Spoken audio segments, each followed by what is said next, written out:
Hello, everybody, and welcome to the Bravo Bunch. We are breaking down all things this past week in Bravo. That means Summer House, Real Housewives of Atlanta, Below Deck Sailing Yacht, Real Housewives of Dallas, and Real Housewives of New Jersey. That is a mouthful, but I am Sam Henson. I am one of your co-hosts here at the Bravo Bunch. As always, I am joined by two of my sisters here. The first up is Kristian. Kristian, how are you doing this evening? I'm good. I just have this quote on repeat of Hannah being like, "You're the man, Kyle." I just cannot get it out of my fucking What does head. that mean? What does that mean? You gotta do it like the hand motion. You're the man. We'll talk about that. So I'm going to talk about that. Also joining me is Josh Mendelson. Josh, how are you doing? I am doing great. I actually just told Sam, but I've been catching up on old seasons of Atlanta this week, so loving it. Who gonna check me, boo? Low budget bitch. It's great. I'm living for the old seasons. Oh, so good. But let's talk about the news of Bravo this week. So I think the big headliner was that Roni's preview has finally dropped. I've been waiting for this for a long time. And I want to get your first reactions to the trailer. Kristian, we'll start with you first. What were your thoughts? Please tell me. Okay, so first off, I'm overall very excited. Of course, super glad to see Hey Mama Heather on the preview. Hello! I will say it seems under edited. It seemed like I could have put that trailer together. Very low budget trailer. But nevertheless, I enjoyed it. It was good to see Ebony. It was good to see Heather. And I'm just excited because it looks like Ramona's getting kind of canceled. Yeah, she is every season. Josh, what are your thoughts? I'm just so excited for it. Real Housewives of New York is one of my favorites. Yeah. They always bring it. Even seasons that are not the best are still incredible. And really, I feel like this cast is going to be really good. This new housewife, Ebony, looks like she's going to be incredible. Bringing Heather back, I love it. So it seems like it's going to be really good. I'm excited. And their tits are all out. Tits are all out to play for everybody. So. Yes, with the little their tits are out. Go off. I love to watch the sophomore seasons. I think those are always kind of the make or break for these housewives. So I'm very kind of excited to see what Leah brings this season, how she fits in. I'm excited for the two new cast members. I think Ebony is our main cast member. I think Deshawn is joining us as a friends of two Black women. That's very exciting in terms of what that will bring. And it looks like it'll bring some really interesting conversations in the form of Ramona being confronted about saying things like The Help and other things that are really inappropriate and should not be said in 2020. It's premiering on May 4th. I am very excited to be talking about this with you. I think that's coming at the same time. Beverly Hills, I think, will be premiering probably around the same time. I think to your point, Kristian, I don't think that they have edited a lot of the back half of the season. That's what it looked like to me. It felt like it was a lot of front half Roni.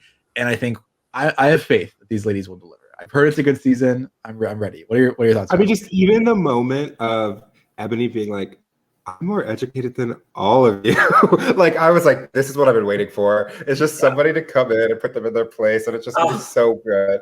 And Luann was like, "Don't say I'm not educated in my house." How long have we been waiting for someone to come in and put Ramona in her place and truly do it? Bethany's done it a couple times, but I want someone to put that woman in her place. She is a mess. I'm not a Ramona fan. I have to say, I love Ramona for all of her faults. I think she's incredible television, and I am very excited. She's fun to watch, but she's not a good person. She's not a good person. Thank God she is not in my life, but she is on Roni, and I do love her there.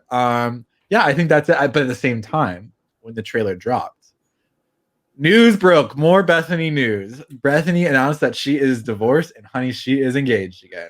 Wow. Ready to go. Mention it all. Mention it all. It has been an 8-year divorce. And she previously, I feel like she had previously said, "Oh, I'm never getting married again, blah, blah, blah." But she is divorced to a new man. I think the one that she's been with for a little bit. And I have nothing to say about this. Kristian, please take this away. I just the thing that was so wild to me. I was like, you could have announced this any day, and it just happens to be on the day that the trailer of season drops. That's shady. That was absolutely shady. That was definitely intentional. I love it. Josh, you have anything to add here? I really don't. I mean, Bethany is Bethany. There is actually, once we finish this, there is one more thing I want to talk about. Okay, please. No, shoot. So, do you know who is on Watch What Happens Live this week? Please don't say Lisa Vanderpump. LVP was on Watch What Happens Live. And she was throwing shade out. She is not made up with these people. She is still fighting with Kyle Richards. Of course not. Did you ever think she would? She came for Dorit entirely. It was so yes, she did. Yes, she did. She's talking about how Dorit is doing like some new restaurant venture, and it was like, well, I just hope it's more successful than her bathing suit line. And I was just like, go off, Lisa. Still shady. I love those little moments, the Maloof hoof, and now we're shading Dorit. Like, it's good. Yeah, I love the shade, but I will not watch these spinoffs that she is a part of. I have to make that very clear. I'm not watching the E! Show. I'm not watching it. I'm not watching no E! Show. I'm not watching her get drunk with her celebrity fake friends. No Jiggy funeral. No, sorry. No, mama. You know, there's that split. There's the villain, like, you know, there's like the villain, like, and then there's the real villain. Like, it could be a picture of like Camille as the villain from season 1, and like Lisa Vanderpump is the real villain from like the first season. Yes. The pot. Yes. But here's the thing: I just like the reason why I never can get behind Lisa Vanderpump is like she will never admit to being a villain. Like in her eyes, she's always the heroine of the story, even though she is like the clear antagonist for all things. And it's why she looks so different on Beverly Hills versus Vanderpump Rules, because on Vanderpump Rules, she has editing access to how she comes across, you know? So I don't think she would ever put herself on a show like Beverly Hills again, where she doesn't have that ability to, you know, control her edit, because, girl, it ain't pretty. Yes. Speaking of West Coast, we have a few more pieces of news. They're kind of related. So Andy Cohen has kind of come out and said that the OC is on a pause. It's not canceled. He doesn't want it to be canceled. He's like, they're just trying to figure out what's going on there. We don't know what that's going to look like. Who's going to come back? I think it'll be a little bit of time before they start filming. And he said part of that is because, you know, COVID's still really strict there. Part of it's because they don't know kind of who they want to keep as a cast. So that's really messy. At the same time, Vicky came out and said that she was cut from the All-Star season.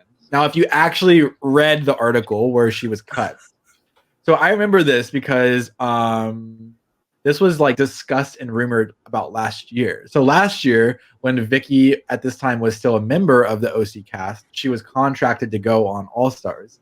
Since she has been fired from the OC, essentially, they've also cut her contract for All Stars. So she will not be appearing there. She's very bitter about it and has been going on social media and trying to blow up Bravo's spot.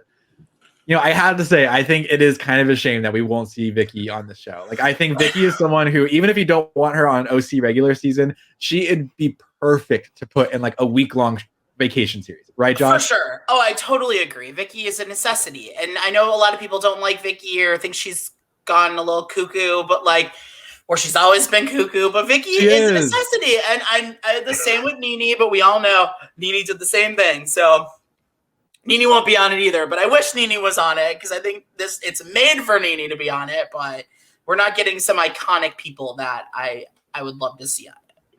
I know. I'm still very optimistic about this. I'm ready to see what the full cast will be. We'll keep an eye on that. So that is what is the news in this week. So let's get to our main shows. So let's talk about last week's Summer House. I have to say this was a oof of an episode. That's very Kristian.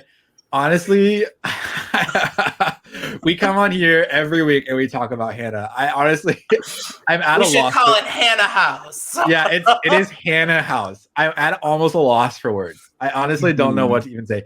I think kind of the big headline was Hannah and Kyle finally had a sit-down chat. And in this chat, they were trying to work through a lot of the past. It looked like it was going pretty okay. I think, you know, they both got their points across. Hannah said she's not Kyle's friend. Kyle said she's, you know, Hannah deflects and always attacks the relationship. Both things are true. Both things are fair. I think then Hannah says something to a comment of, you're sounding like my dad, right? Stop me if I'm like it honestly happened so fast. I watched it twice too. I still couldn't really. Yeah. So basically, like, Please she say was it. saying, she just made a comment to Kyle that was like, "Oh, this conversation like reminds me a lot of like the way that I argue with my dad." And then Kyle was like, "The fact that you just put me and your dad in the same sentence." And that's where Hannah just sees red. Don't talk about my family ever again. Don't talk about my family. Like, we do not talk about do not bring my dad into this.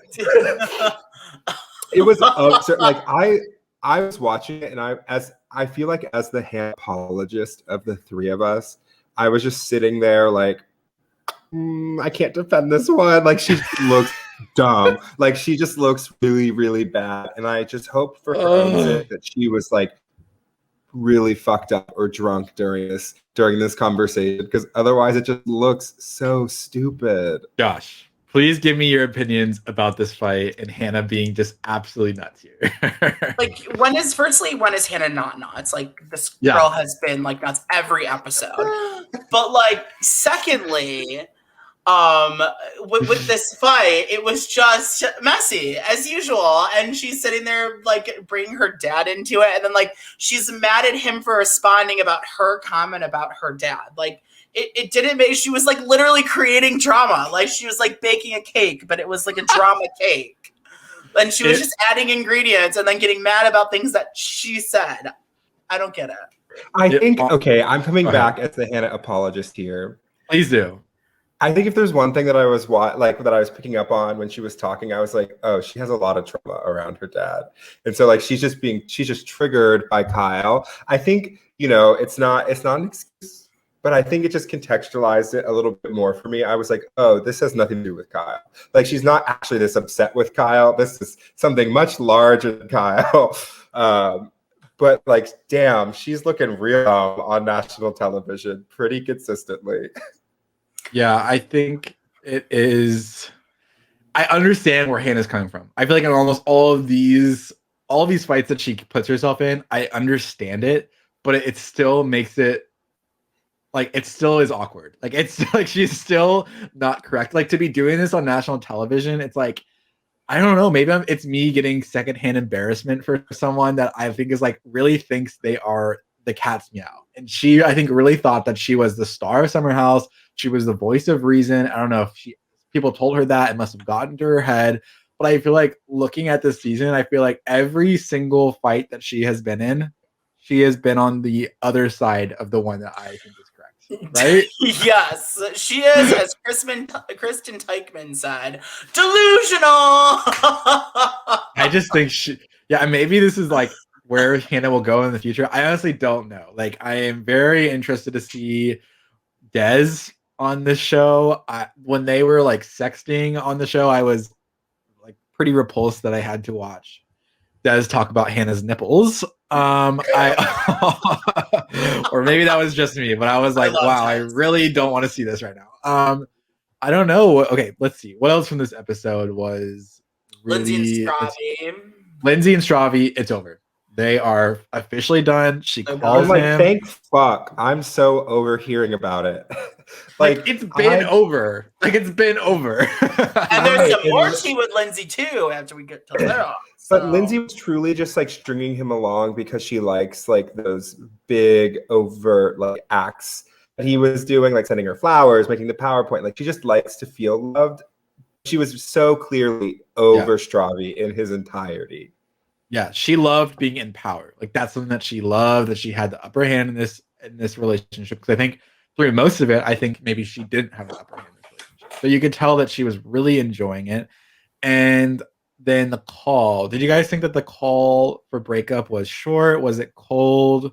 Sierra was like, kind of like, whoa, I would be in tears. Like, Josh, what were your thoughts on the breakup call? That was a quick call. It was like, hi, so we're breaking up. Okay, bye. Like, that was the conversation. Like, I forgot who it was. Was it Sierra, I think? And like, who's the one who commented on it? It was like, that was really quick. So it was like 5 seconds. Yeah, it sounded like when you're like talking to a parent and you have like something really quick that you have to tell them, but they're like, wow, I'm kind of disappointed. And you're like, okay, I actually have to go, bye. And like, that's what to me it sounded like Wow, Kristian, please give us your wisdom on this breakup call. Yeah, and the way that when Stravi was like, I wish you all the best, and Lindsay just like scoffed and rolled her eyes. I was like, oh God, oh God, mama, like calm it down for 5 seconds.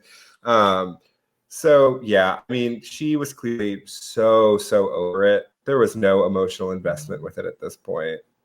No, there was nothing left. But at the same time, we have some other love blossoming in the summer house. We have Miss Danielle. She has a boyfriend question mark that she, all we ever see her do is talk tech jargon on her computer, which actually does like, okay, if you want to, here's something funny. My boyfriend works in tech, and the thing that kills him the most of all of these Bravo shows are the 5-second clips that you see Danielle sitting on a Zoom meeting. Like that honestly sends him to another dimension because it's like mirrors of his life. And I'm like, that is just so funny because that does nothing for me. But he is sent when she's talking to talk about her work.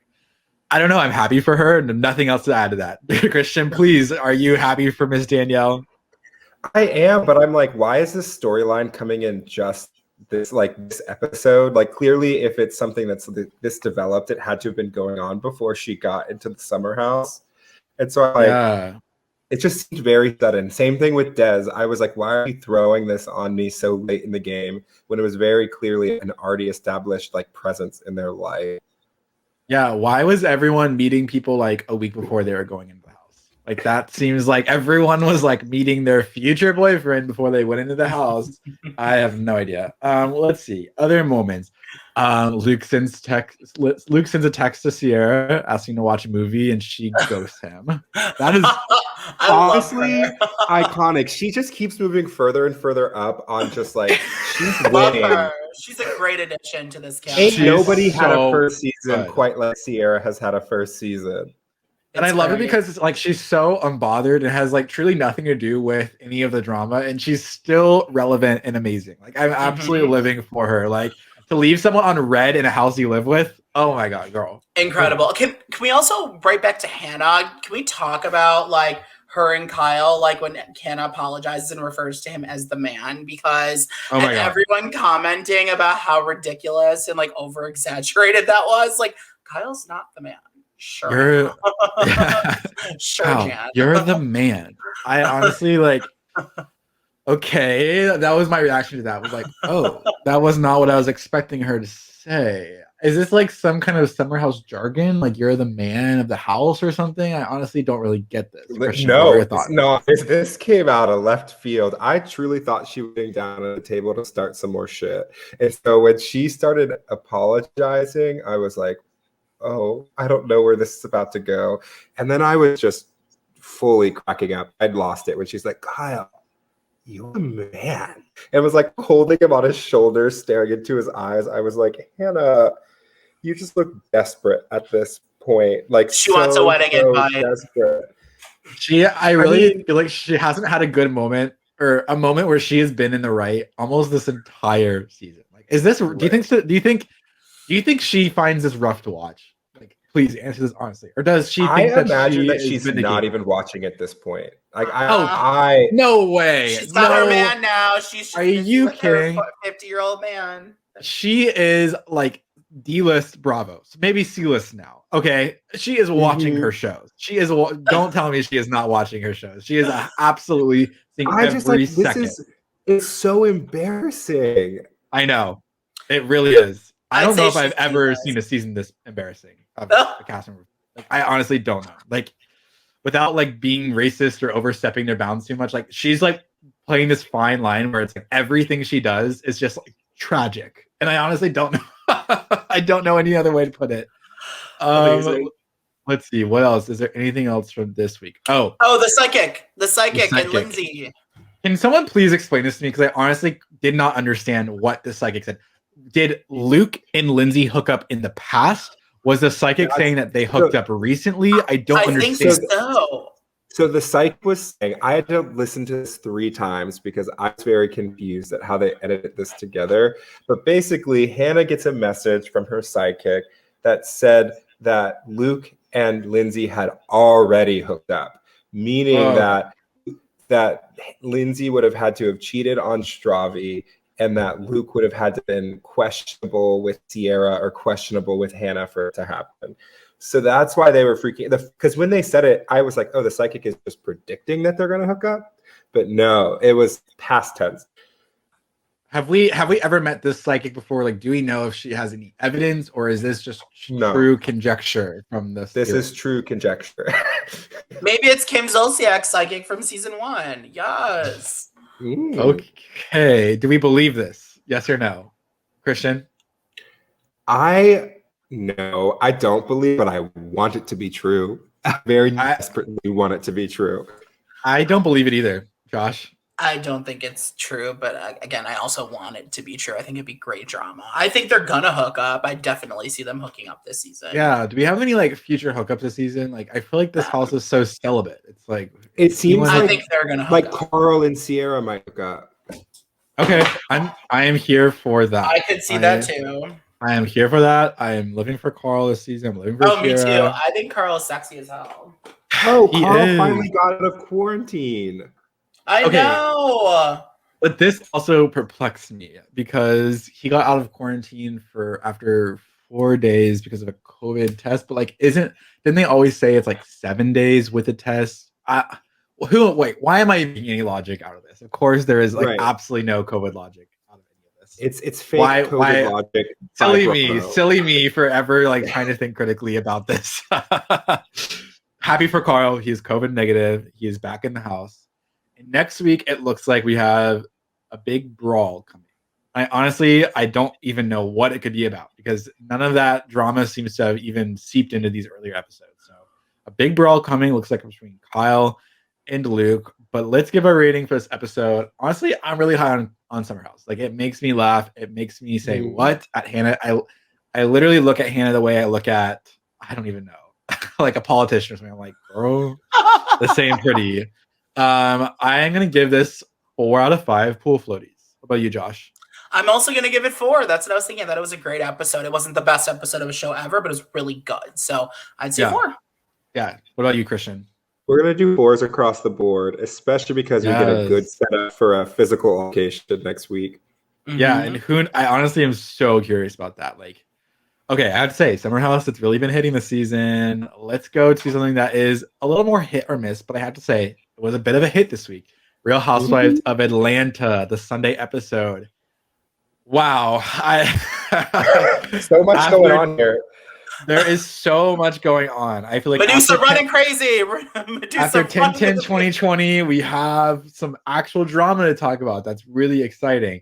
Let's just stop down and talk about the big Halloween party at the end.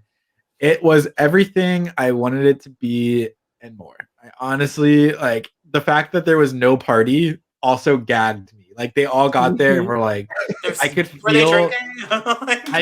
feel the awkwardness as they walked into that room, and I was like, oh god, okay. But how do we even start? Let's go through this party in chronological order. Let's actually do that. Okay, so there was just because there's so much happening. Okay, so Fallon, she's in her incredible Medusa outfit. I was really living for that outfit. I was like, wow, amazing. You dropped the coin on this. She's dropped the coin on the haunted house in the entrance.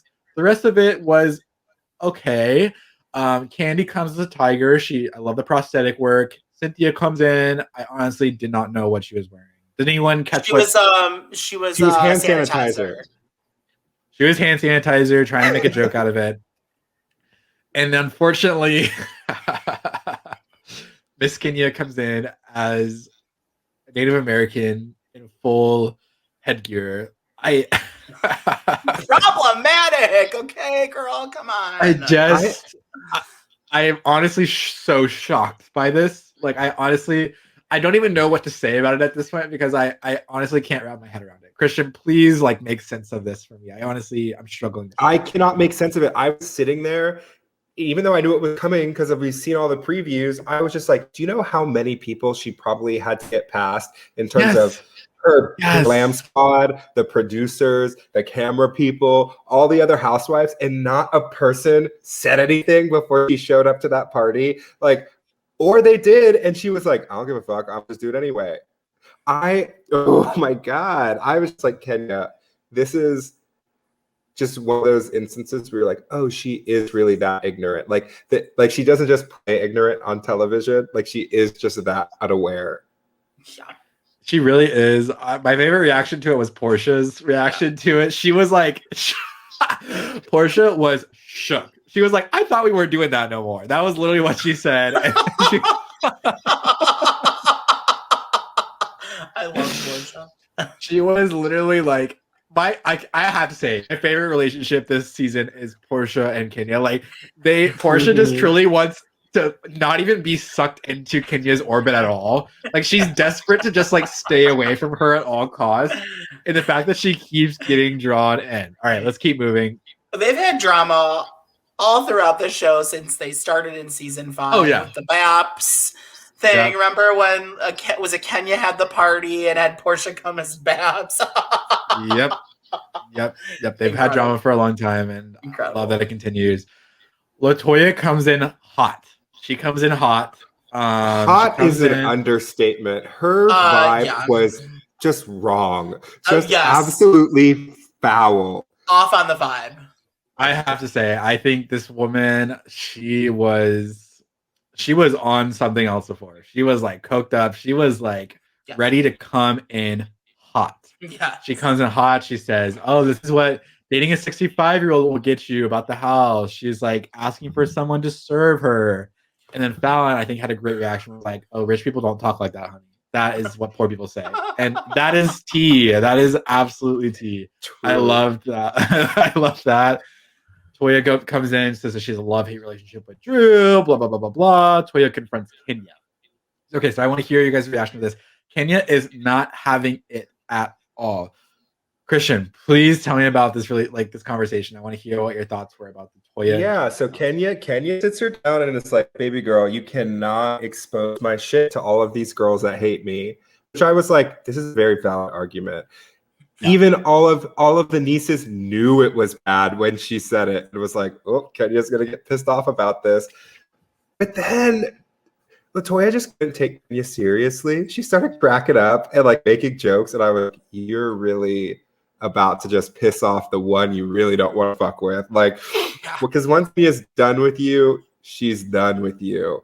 And so I was like, you're just on borrowed time at this point, LaToya. Like, what is LaToya doing, honestly, is my question. Like, why? It's like she's stirring all these pots. She's starting drama with, like, it looks like everybody within the last 2 episodes.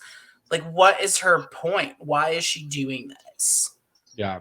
I think Toya said something really interesting that caught my ear from a production standpoint.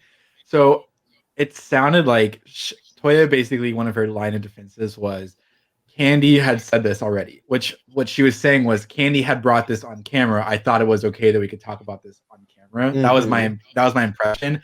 But then Kenya was so unbothered by that I had to think that Kenya gave Kandi the okay to talk about it on camera, or Kandi had already told Kenya that she had talked about it on camera, because she was so unbothered by it that I was like, oh, okay. She storms off. Let's keep moving. Portia comes in, low budget cat costume. Cynthia said that she would have been. Yeah, it was low budget. Come on, this was like literally every sorority girl's costume and costume. Honestly, it gave me the "I'm a mouse" duh vibe from Mean Girls. Karen's costume. That's what I put. I literally thought like Karen from Mean Girls. I'm a mouse, duh. Like literally, I could see Portia's doing that. Like, well, and it was funny because she didn't recognize Kandi at all.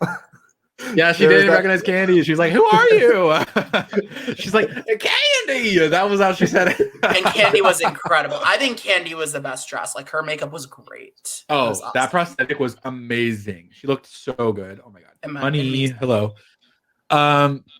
Okay, then Toya's like, "I'm out of here." She is over this party. Kenya, will you walk me out? Crickets. No. She refuses. Portia walks her out, and again, this makes me laugh. Toya tries to bring Portia back into the drama and was like, "Toya, Kenya's pissed about us kissing," and Portia literally looks at her and was like, "What the fuck are you talking about?" Essentially, like, she's like, "What does this have to do with me?" Like. She's like, what? I don't understand. Oh, I love it. Okay, so then this is when things get really spicy. Okay, so then Cynthia, Kenya are like, we're leaving. This party is lame. They leave. And then Toya, when she's getting into her car, starts really mouthing off again. She goes after Fallon. She's like, keep it in your mouth, bitch. She is really saying things with vitriol. She is really going at it. And then all of a sudden, Fallon loses it. Like, I honestly don't even know. It was Monique Samuels level of just like absolutely seeing red. I was like, I guess like I didn't realize that she was like absolutely like effed up in terms of, she must have been like drunk out of her mind, because she runs across the room, she leaves a snake on the ground, which killed me. That Who zoom had in a of that. comment about the snake? Portia did. It killed me. And then all of a sudden, next thing I see is Fallon being like carried upstairs as if she's like about to pass out. I was like, what? That was amazing. That was one of the most bizarre endings. Like, that was very Roni energy. That running through the kitchen and the snake coming, like, that was the best moment of this season so far. I'm mad I haven't seen like a GIF or like a Twitter video of it yet. I know. It's gonna happen. It will happen. Or TikTok. Oh man, that party was absolutely wild. Okay, let's see. What else we had to talk about? For this week, Marlo, she spilled the beans to Kenya about Toya. That set up the party later. I think the other big thing, Cynthia is buying a new house for Mike because she's like, whatever, it's what the man wants. Blah. Let's see. We're going Trip announced. We're going to NOLA next week. More fun and during in the COVID era. Wow, we're getting a trip again so quickly after the last one. I feel like this is going to be an absolute snooze fest. You think so? Yeah, I do. No, it needs to get good. We need drama. I know. And then I think the last big conversation was the Drew and the Ralph conversation about Drew's son. Okay, and I have a lot of thoughts on this. Kristian, please start us off here. I honestly, at one point, I was like, I mean, I'm not going to tell anybody how to parent their children, clearly, but Drew's son has like said 7 times that he does not want to interact with his biological father, and they're like on a mission to convince him to want it. Mm-hmm. And they're sitting there like, we're just going to respect him and his wishes and whatever he wants. And then I'm like, but you're not, because he said no 30 times on this tape that we're watching. It was just very weird to me. And I get like knowing that your son doesn't like fully understand the gravity of the situation, but it was just a weird approach to be like, I just want to do whatever my child wants. And then have a 5-minute video of them like not taking no for an answer. I was just kind of uncomfortable watching it. And so like the child, Josiah, was so uncomfortable.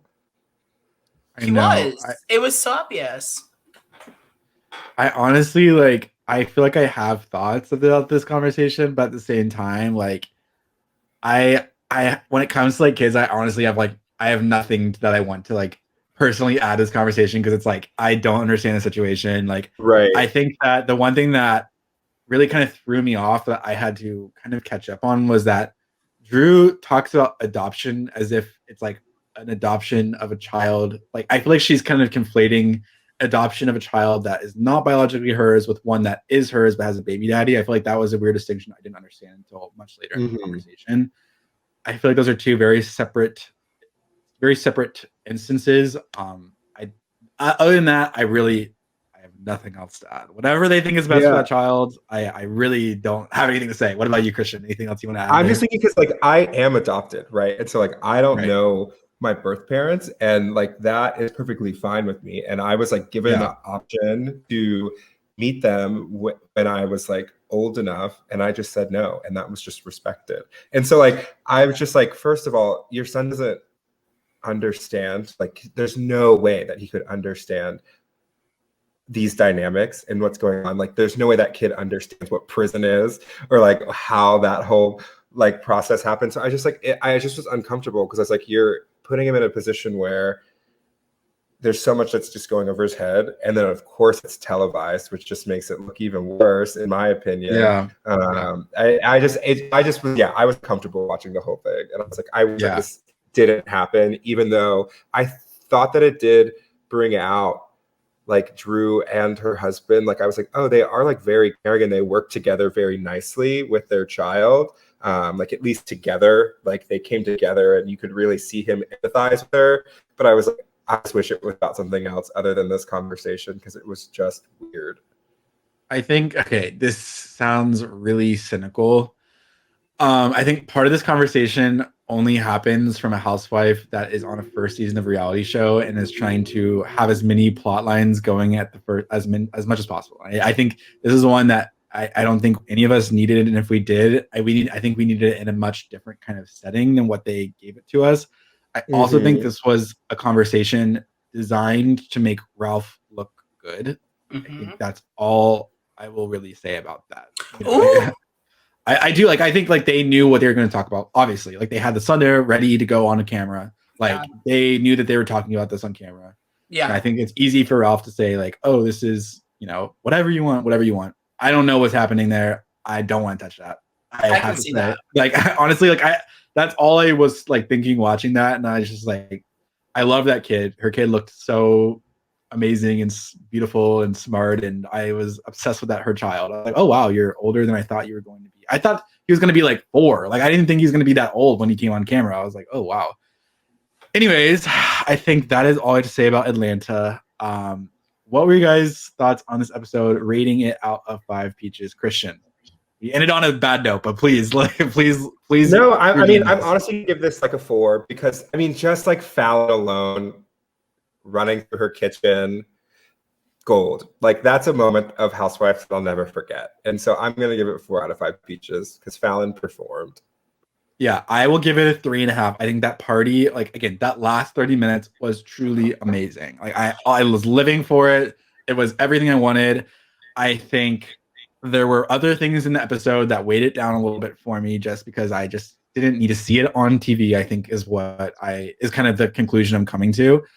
But I will give it 3.5 because I really did enjoy the last bit. What about you, Josh? I'm going to average between the two of you and give it 3.75. Wow. First 0.25 rating. Oh my gosh. I'm going to do 3.75 for Atlanta. It was a really good episode. We've seen better episodes of Atlanta in the history, but I thought it was really good. I'm also going to remember that running through the kitchen. So 3.75. Amazing. Let's go to Below Deck Selling Yacht. There isn't too much to talk about this week, as always. I do want to say that maybe this is my dumb gay ass reading dumb shit in my free time, but when those charter guests came on, I recognized them. Like, did anyone else recognize them? I had seen them. I know they're known. Okay, I swear I've seen this story like 100 times on like Attitude or like some gay publication about this old gay man stealing his daughter's boyfriend, and now they're married and whatever. Like this story is like out there. I have seen it many times, like in the press, and I have to say they were everything that I thought they could have been. But maybe more. Yes, I agree. But that daughter is disgusting looking. I'm sorry. I thought it was the nanny. I was so confused. I like literally was like, there's no way this woman is related to any of them. She has to be the nanny. She looks like Diglett. Oh, come on. Not Diglett. Oh my God. She looks like Diglett. Does she not? Okay, I have to say.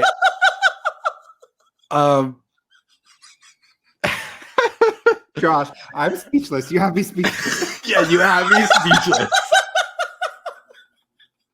Like, what is her name? Like, was her name like Saffron or something? Like, they caught Diglett at Saffron City. Okay.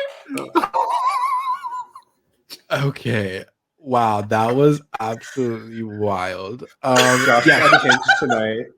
Confirmed her name is Saffron, which is also wild. Yeah, she looks like a really kind of she looks like the kind of Love Island contestant that like comes in for 2 days and gets sent right back out the door. Like that is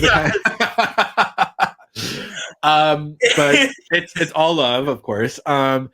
Let's start. Let's see. I think that to me, that family was like truly so bizarre. Them coming in on the suits, like them talk. Okay, but I do think that was fair. Like the dinners looked really spaced out, and that would have actually pissed me off. 100%. Wow. They were both sharing that big master bedroom, both of the ex-husbands and their younger boyfriends. You know that was some group play. Let's get real. I'm just gonna leave that one there as well. I think they have a lot of kids together, that which is wild. Wow, that rich white gaze, the endless possibilities that you will see them put themselves through. What else in this episode? Okay, yeah, Gary. There was the love triangle continues, of course. Right before the guests come on, they were drinking at the boat.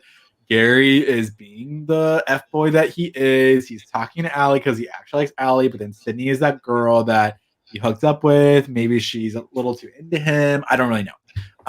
Kristian, what were your thoughts on this love trio? I'm just like, Gary's gross. I'm so over him as a human being. He's like the perfect reality television man that you watch. You're like, oh, men are trash. Like that's just like that. And so, I mean, of course, it was sad to watch Sydney catch feelings and get constantly swerved. And then also Allie be kind of like sensitive to that and not actually go in for anything with Gary. But I was just like, bruh, like Gary, you just have to know you look so stupid right now. Yeah, Gary is very like MTV to me. Like, right? Like I feel like he belongs on The Challenge, not this show. Yeah, he would have been a perfect real worlder. Yes, literally. 100%. I was thinking The Challenge. He seems like a guy that would be on The Challenge with what's his name? Bear. He seems like a bear. God, Bear. Not Bear. Let's see. I had to like when Sydney came into Gary's room, I was like, honey. Then he let us sleep there. So I'm like, I guess you got what you wanted. Oh, girl. Poor girl. She just. I'm gonna give a shout out to my Captain Glenn. Hey, girl, love you. Let's see. I wish I was John Luke. Sam, you're gonna like this. I feel like every episode that I watch, I'm slowly like, okay, the captain's kind of cute. Like he's a really nice guy. He really is. He's so dad. They always show him in bed, and I really appreciate them giving that content to us. Okay, let's see. The guests weren't COVID positive. Woo, truth or dare, lots of kissing. Poor Allie, her grandfather passed away. Love you, Allie. Hearts out to her. Anything else you guys want to add from this week's episode? The food, of course, the drama with the steaks and like all the different potatoes and. I love this because Daisy's just collecting her little nuggets to just like come for Chef Natasha in a future episode. She is gonna snitch. I know she is going to. But at the same time, it's like save your ass, girl. Do what you have to do. When Natasha did sit down with the guests and they were like, I'm thinking family style. And the guests were literally like, oh no buffets. I was like, oh poor girl. I want medium rare with this sauce and double cooked mashed potatoes with this seasoning. I want mashed potatoes with this seasoning. I want mine to be made with your hands. Like it's like ridiculous. But here's the tea. It's like this. They were having major Toya syndrome here. It's like I feel like I know they aren't actually rich because the way they talked to Natasha was acting like this was, they expected all this, blah, blah, blah. But in reality, it's just like, it's all for show. Like, it's all for show. Wow. Crazy guests that I recognize from weird publicity stories. Absolutely wild to see them in live action. I'm going to give this episode 2.5 out of 5 sales. It was fine. It's doing what it needs to. I really actually do love that this crew seems to like really get along. And I feel like they really like each other. There's some good friends here. The women are fierce. Like Danny, I need to shout out that one because she is effing fierce. Like she's gorgeous. She's beautiful. She's so good at her work. When they were telling her off at dinner and the way she just sucked that up, I was like, yes, queen. I love her. What about you, Kristian? I think she is gonna ascend into a first stew position eventually on this show. I think so And too. I think she is like truly amazing. Like I am in just awe of her. Like being able to do this kind of show, especially like anyone that does like a show in a language that isn't even their native language. I'm in awe of that because I think that's so incredible. And like she's Brazilian. I think she's just like I think she's incredible. Like I am obsessed with her. What would you give this episode, Kristian? I would give it. I mean, yeah, 2. Like it. Like at the end of the day, it wasn't good. I don't like these guests, and Gary's gross. So like it wasn't that great. But I think it is feeding into something that'll be better. So I'm looking up. What about you, Josh? I give it a 3 because Diglett is one of my favorite Pokemon. You are so foul. I'm geeked. or Saffron, girl. You did what you got to do. So not the Diglett. If you put 3 Saffrons together, you get a Doug trio. Okay, girl. It's the earthquake. We gotta move on. We gotta move on. Let us move on. Real Housewives of Dallas. It aired on Tuesday. Ooh, okay. I feel like I always take insane amounts of notes when it comes to Dallas. I'm like honestly shook every scene. It's like every scene is an absolute crazy banger. Let's start. Where do you guys want to start? I really am curious. I just like was overwhelmed with the amount of mama drama. It's like good and negative. I was like, is this a Mother's Day? I like literally opened my calendar and was like, is it Mother's Day? Because it was just so maternally themed that I was just like, okay. I didn't even catch that. Yes. Like it was nice to finally see this thing with Tiffany resolved. Because I think they've mentioned it once every episode for what are we on? Like episode 10 now? Like yes, it's been like I'm happy that it's finally resolved and Tiffany's mom knows. But it was so fun to me that it was such a miscalculation on Tiffany's part as to how her mom would react. I know. She was just like, whatever, like it doesn't matter to me, like happy for you. That was kind of shocking. I honestly don't know what to even make of that. She literally was like, maybe in the future you can ask to take 2 days off. Or maybe all off. I was like, oh, okay. Wow. Happy that story is over. That's all I have to say about that. I'm happy that story is over. Josh. Yeah, it was cute though. I feel bad for Tiffany. And she grew up with the Tiger Mom, as she was saying, and they set all their high expectations. Like if you get an A-, you're grounded, you're done, So it was cool to see, I guess, maybe her mom adjust a little bit and do something that was unexpected because Tiffany was like ready for the claws and she didn't get them. Yeah, I agree with that. No, I'm happy for Tiffany. Let's go to more mama drama. Let's stop down really quickly with Carrie. Carrie makes amends with her daughters, seemingly on camera. I don't really know what to say about this either. Kristian, please. Was this a construct in your mind as someone who this is a profession for you? Did you think this was a constructive conversation? I think it was constructive in the sense that, like, I guess while I was watching it, I was like, oh, 2 daughters have already made sense of this and moved past it. Yeah, and that's what it felt like to me. This is just Carrie making peace with herself, and like her daughters were just like, okay, we'll just help her do that. And so like it was nice from that standpoint. But yeah, it was very clear that daughters were not getting anything out of this conversation. Yeah, I felt like to me it was like Carrie was like, if we do this one scene, we don't have to bring this up again on camera. And I feel like that's that's what I felt like too. It's like, okay, like we've talked about it, we've all made our TV amends and we can move on. So happy that those relationships are doing better. One that is always more up and down. It is Mama D and Miss Deandra Simmons. I had to say, when Deandra came on in season 2, I would have never guessed. When they showed those flashbacks too, I was like, she has literally changed so much in front of our eyes. I would have never guessed that we'd be here today. And when some things change, some things stay the same. And Dee will throw her daughter under the bus like there is no tomorrow. I just absolutely love it. Mama D, she doubles down on iconic. Mama D should be a housewife. Oh, Andy lives for her. and he lives for her. She doubles down that Deandra absolutely did change her last name to Simmons. Apparently, her changing her last name is what caused all of the drama with the will, which is actually kind of sad, but also kind of funny. I don't even know. They make amends again. I'm sure we are just on another hill on this roller coaster. Right. And I will say, I have to take back a statement I said last week. I said that I thought Mama D was lying or in the wrong. And after watching them converse in a sober manner, I was like, Deandra didn't deny it once that conversation. She like tried to pivot the conversation in a different direction, but she did not deny it. So I was just like, okay, Mama D 100% telling the truth about that.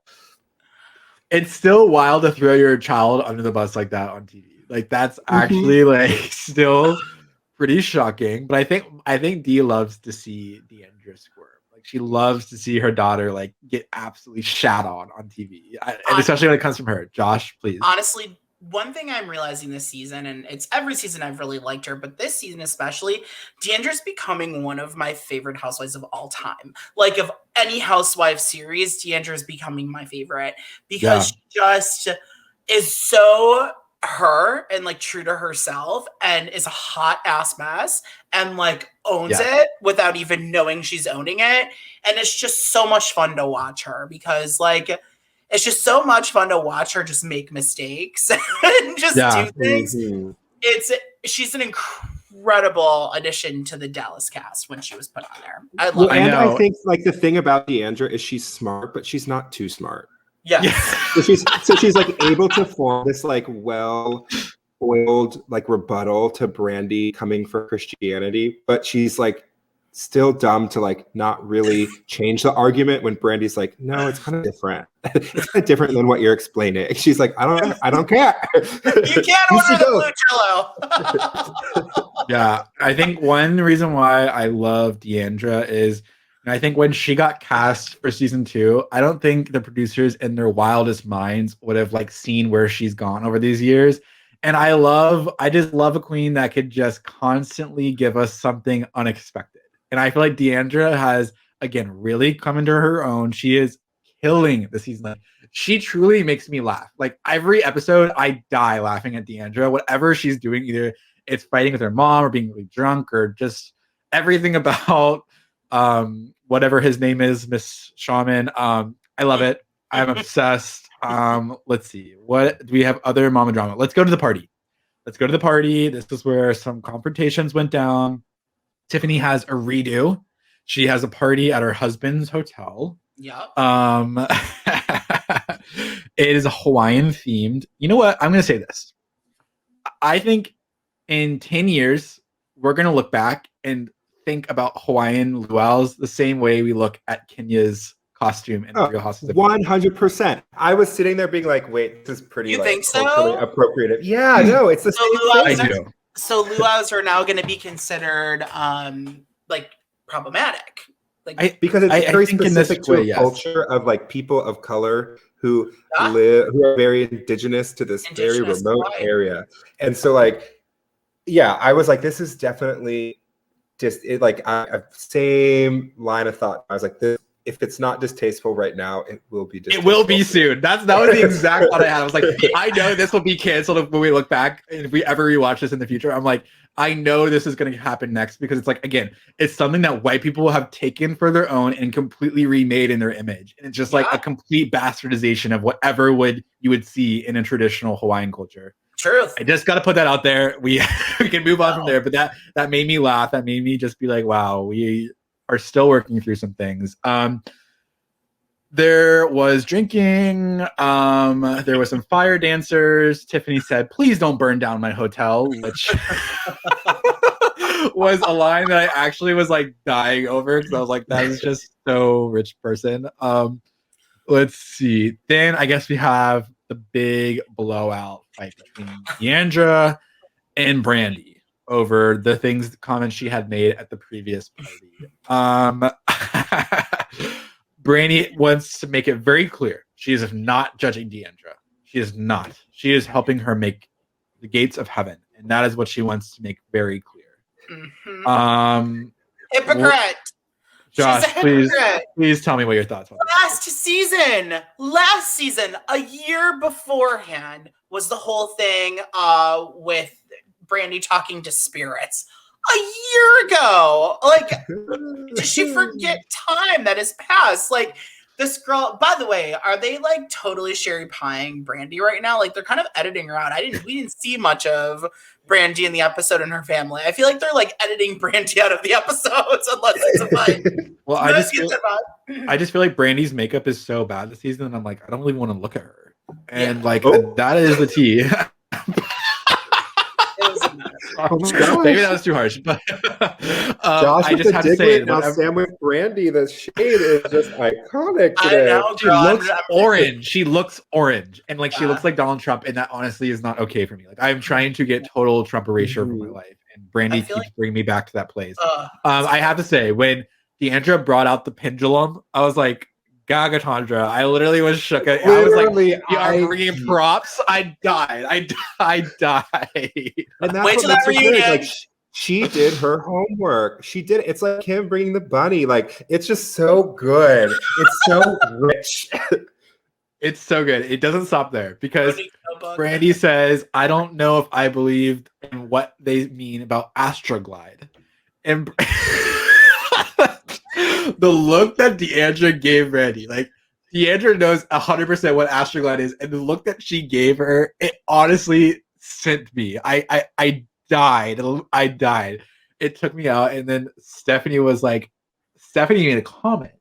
We didn't catch that. She made a joke, and it looked like Brandy was not happy about that, about the lube. Made some butthole comments. Astroglide versus astral projection. I honestly,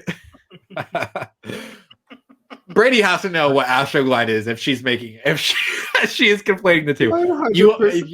If you're not conflating it, if you never use Astroglide, you don't make that connection there. I just have to put that out there in this world. I'm sure Stephanie is well aware of it because they talk about having butt sex like every season, her and her husband. So of course, I don't believe that. I don't believe that for a second. With her husband Shrek. Yeah, no. We'll talk about that in a second. Then Carrie was like, well, the 9 commandments say. Tiffany's beautiful. Like 9. That was a beautiful capper. Like those are the sound bites that we hope episodes go out on. That was a beautiful way. And I just have to say it again. Brandy was sitting there looking like a Karen. And that was all I said. The only thing about the episode, Stephanie opened the locker room. We saw a bunch of boys be like, wow. And that was that. Does anyone have anything to add about the locker room stuff? Yes, I have a lot of thoughts. Okay, please.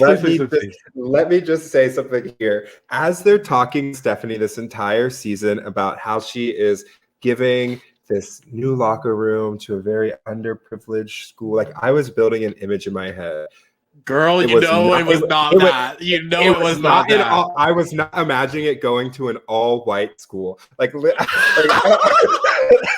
I had to do my homework here, and I was like, wait, this is the perfect like Texan twist on this, and that like she's giving back to people who clearly have some level of need, but it's not like truly like oppressed or marginalized people who like wouldn't have been able to like find research. I was just like, this is fully Dallas girls, like fully our nice little Republican Dallas girls giving back to people who like look like them, who are just under a little bit of a harder time. I was so geeked. They brought like one Black woman there who was clearly some sort of like administrator or like, I don't even know what she was, but this is just a joke. This has to be a joke. It was not, it was real,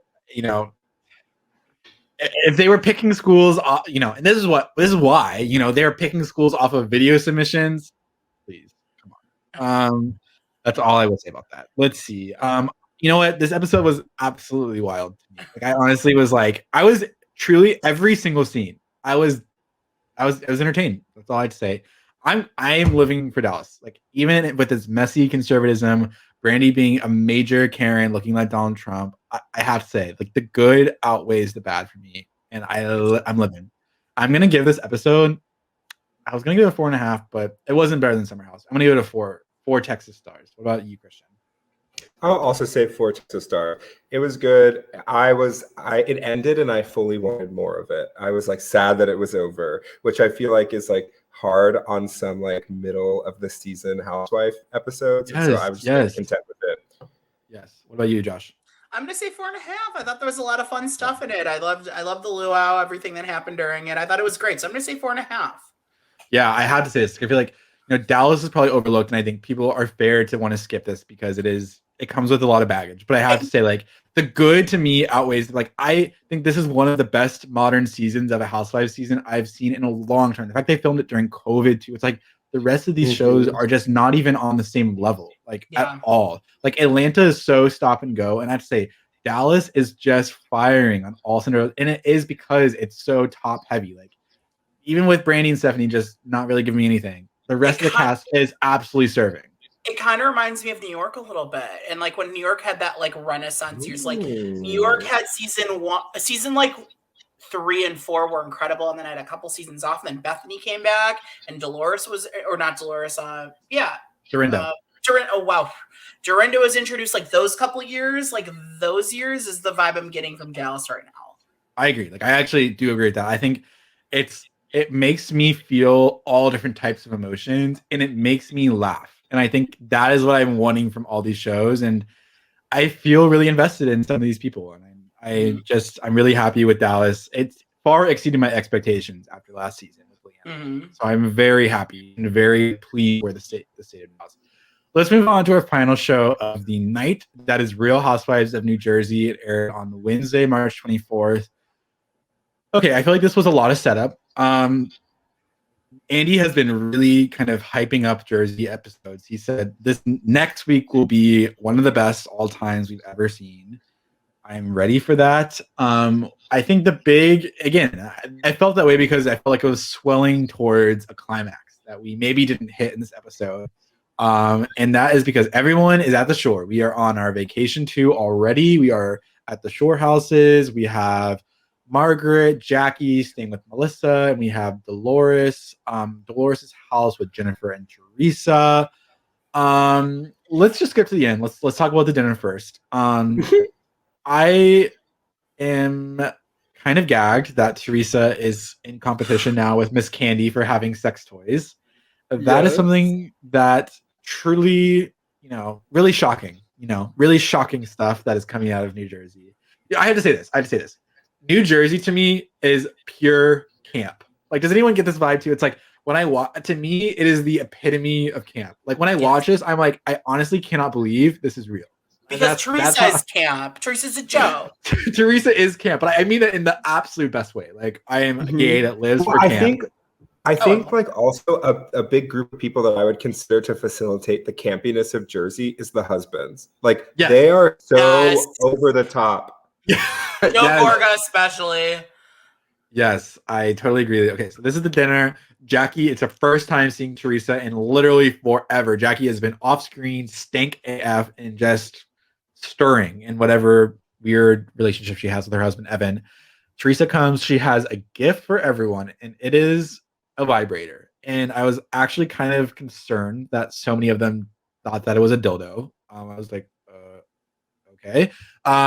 Let's see. Teresa says she doesn't know if it could fit up Jackie's tight ass. That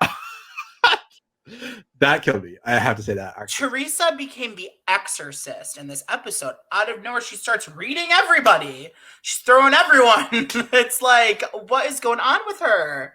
I know. It's actually killing me. And then I think the big thing that happened to me was like, they were like, okay, is there anything else we need to talk about? And Teresa was like, talk to Joe directly. He's like, why don't you say what you said at boys' night? And I was like, girl, this woman is coming in hot. She is coming and trying to fight with fire. And I was, honestly, he said it on camera. He shouldn't have said it. It's fair game, in my opinion. True. Margaret is shook. She looks at him. She's like, you said that? He's like, nope. Jennifer is like, well, Bill told me. Margaret's like, shut up. Then Jennifer is like, don't tell me to shut up. Whew. Let's get your guys' reaction. Josh, what are your thoughts about this fight? It was kind of cringeworthy. Like, I'm like, Teresa, what is wrong with you? Like, even looking on like the boards on Facebook, no one's on Teresa. Like, barely anyone's on Teresa's side for this. I feel like Teresa's just trying to stir up drama, and it was. I have to say, I'm here for that though. I'm here for it. We love the drama. We love it. We love when Teresa brings the drama. We know she does since season 1, but that doesn't mean I have to like her right now because I don't like her. What about you, Kristian? I just it's funny as shit. She came to that dinner knowing that she was going to start shit. And I just love that she can't take it when it's dished back even slightly. And maybe I'm jumping the gun, but Lil Miss Jackie, obsessed with her. Again, this is my first season with all of these women. So I'm orienting I barely know their names. But when Miss Jackie came out, let's get to that first, because there was something that actually did gag me first there. Because Teresa was like, she was going on the table. She was like, "Do I treat you badly? No. Do I treat you badly? No." And then she looked at Mark. She's like, "Do I treat you bad?" She's like, "Well, you had my hair pulled." And Teresa's like, "Yeah, that's fair." And then she goes to Melissa and she's like, "Do I treat you badly?" And Melissa was like, "I mean, yeah, you called me a stripper." When Teresa was like, "Yeah, that's fair," that sent me. That I died at that. And then which is then funny because that's 3 out of the 5 women that she surveyed that she's treated badly. So truly, she just proved a point. And it was not her point. She really did. And Teresa's like, "Well, I only want to hang out with confident people, and Jackie is not confident." I cannot do the accent at all. Jackie gets confidence from jail. Did you get that confidence from jail? I haven't even seen Jersey in its entirety, so I never even watched Teresa go to jail. I don't know why, but when Jackie said that, I was like, "Damn, you're my favorite person at this table." That was just icon. She had to know that was just going to send Teresa right over the edge. I'm glad that she said that too, because I was like, where is Jackie? Literally, hello. She's letting Teresa run with this narrative. And you need to fight back because Teresa's fighting with fire, you have to fight fire with fire on these shows. And finally, Jackie said something and stood up for herself and actually just attacked Teresa personally and not Gita, because that's where she went wrong the first time. I lived. Josh, please tell me you. I was living as well. I was 1 point Jackie, because I'm on Jackie's side for this. I really am. I think Teresa is completely in the wrong with this entire thing. And I think Jackie stood up to her. I agree. I feel like the thing that when I keep coming back to this Team Jackie versus Team Teresa, it's Teresa's obviously so in the wrong that I'm actually on her side. Is that weird? I feel like she's so it's obvious that what she did was wrong, right? She said crazy shit at a party that she shouldn't have said. It's so absurd that I'm here for it. It's actually giving some drama to the season. All right, let's talk about the rest of the episode. Jen, she's cleaning up vomit in her house. Gnarly. Joe Giudice, her divorce is canceled. Praise the Lord. That relationship is over. I think the other big thing was Dolores. She had an event. You know what? Okay. Dolores and David, their relationship gives me major Courtney and Scott vibes. Does anyone get that? Where it's yes, it only makes sense to them and it doesn't make sense to anyone else, but that doesn't matter. Does that make sense? Or am I just totally wrong? Do you mean Tinsley and Scott? No. I mean Kourtney Kardashian and Scott Disick. Oh, yeah. Okay.